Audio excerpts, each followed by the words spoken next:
There we go. Or paint climb out on a stick if they're not closed yet.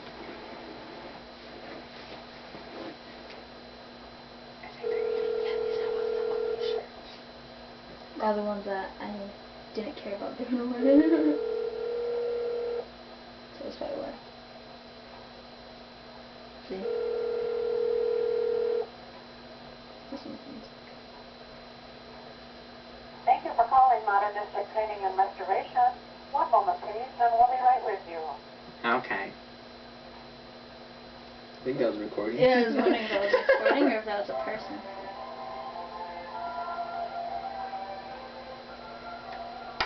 Thank you for calling Modern District Carpet Cleaning and Restoration. How can I help you?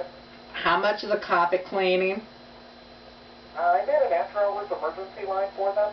I'm not sure. I could have someone call you back in the morning if you'd like an estimate for services. Oh, I need it done now. Okay, I can reach one of their on-call people and give you an estimate for having services tonight. Well,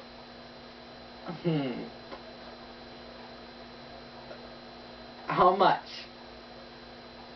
I'm telling you that I could have them call you and let you know how much the services would be tonight. No, you tell me. I cannot tell you how much it is. I don't know, ma'am.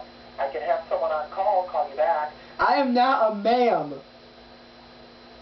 I'm sorry, sir. I can have someone call you back tonight. What's your name? My name is Mark. Alright, Mark, I'll be contacting your supervisor for calling me a ma'am. That is very rude and disrespectful.